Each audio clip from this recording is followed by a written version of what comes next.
doutrina escondida, soterrada, sobre o lixo de doutrinas falsas da Idade Média. Mas Deus, em sua misericórdia, levantou homens para corrigirem os gravíssimos erros no ensino e na vida da igreja da Idade Média. E aí nos lembramos de João 11. Queimaram ele na fogueira. Bastou abrir a boca contra os erros. Lembramos de Wycliffe, também morto. Lembramos de Savonarola, teve de esconder-se no norte da Itália até a sua morte. Pedro Valdo e tantos outros, martirizados, perseguidos.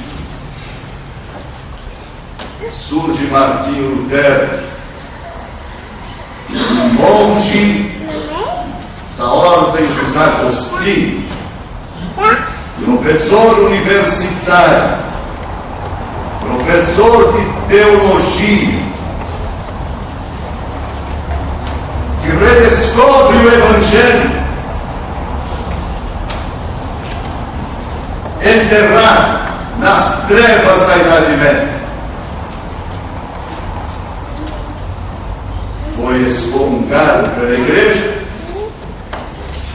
foi proscrito, perdeu todos os direitos civis, foi proscrito pelo imperador Carlos V, não foi queimado na fogueira,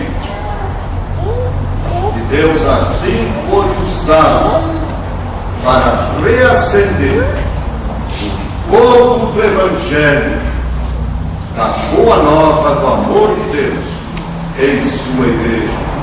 O justo viverá por fé.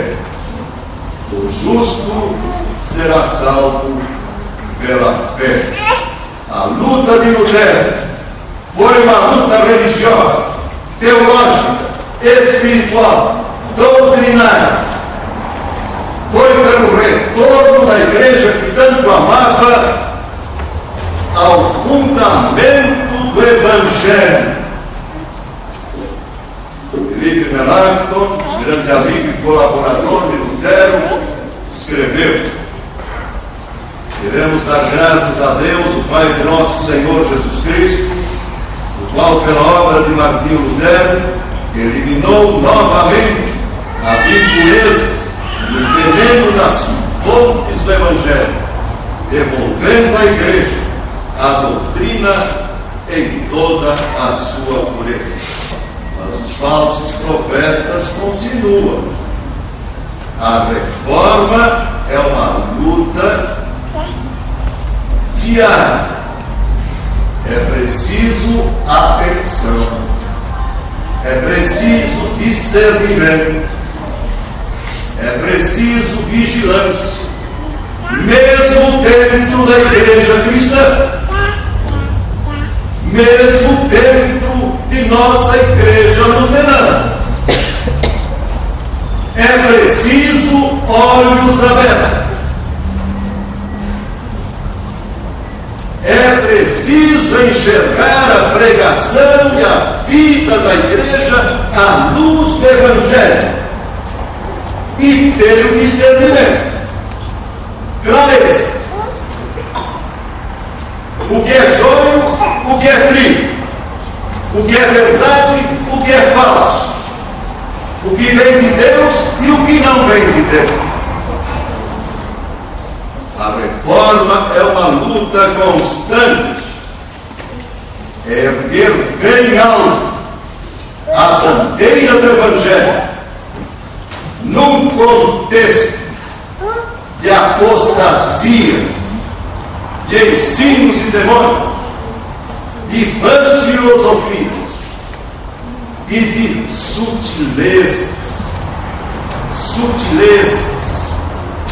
e falsos profetas do Senhor Jesus. Para que conheça a verdade, a doutrina em toda a sua pureza. E para isso é necessário proclamar e reafirmar sempre de novo toda a Escritura inspirada por Deus, somente ela, regra de fé e norma de conduta cristã. Somente pela graça de Deus e não por mérito nosso, obra nossa, é que o pecador alcança a misericórdia de Deus. Somente pela fé em Jesus Cristo que é possível ter a vida eterna. O justo viverá por fé. Se nós analisarmos Lutero antes de redescobrir o Evangelho, por uma coincidência incrível, casualmente a Bíblia estava deschaveada na biblioteca do mosteiro. Isto que ele já era professor de teologia, conhecia nada ou quase nada da Escritura Sagrada, como era comum naquele tempo. E descobre no texto bíblico o Evangelho, o amor de Deus, o Salvador Jesus Cristo. Antes disso, nós vamos encontrar um Lutero com medo, angustiado, inquieto, apavorado diante de um Deus que ele julgava ser um Deus tão somente da ira e da cobrança. E Lutero tudo fazia para satisfazer a ira deste Deus terrível. Autoflagelava o seu corpo, castigava com açoites a sua carne, para que Deus tivesse piedade. Praticava boas obras, comprava relíquia de santos, para ter crédito junto a Deus. Fazia penitência sobre penitência e não encontrava paz, só o medo, o vazio. Lutero, antes de conhecer o Evangelho, era como milhões e milhões de pessoas, para não dizer bilhões de pessoas neste mundo,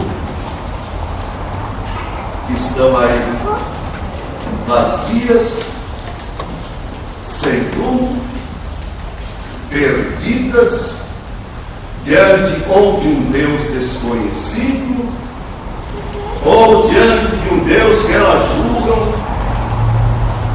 que vai encontrá-las e com certeza dar-lhes o castigo merecido. E aí nós vamos encontrar um testemunho dramático, como tantos outros incontáveis em nossos dias. O testemunho terrível de Madre Teresa de Calcutá, pouco antes de morrer, conforme publicado no jornal desta cidade, há tempos atrás. Disse ela: onde está a minha fé? Aqui no mais profundo não há nada. Meu Deus, que doloroso é este castigo desconhecido. Não tenho fé. Se há um Deus, perdoa-me, por favor. Quando tento elevar minhas preces ao céu, há um macio, tão condenatório. Ela não conheceu o Evangelho. Ela não soube ou não creu que o justo viverá por fé. Esta é a verdade. Este é o grande consolo do Evangelho. Este é o caminho que Deus dá a nós pecadores. Vem da sua graça. É obra de Jesus. O mérito é dele. E eternamente dele. O Salvador é ele e não nós. Quem nele crê será salvo. O justo viverá por fé. Esta doutrina é imutável, é eterna.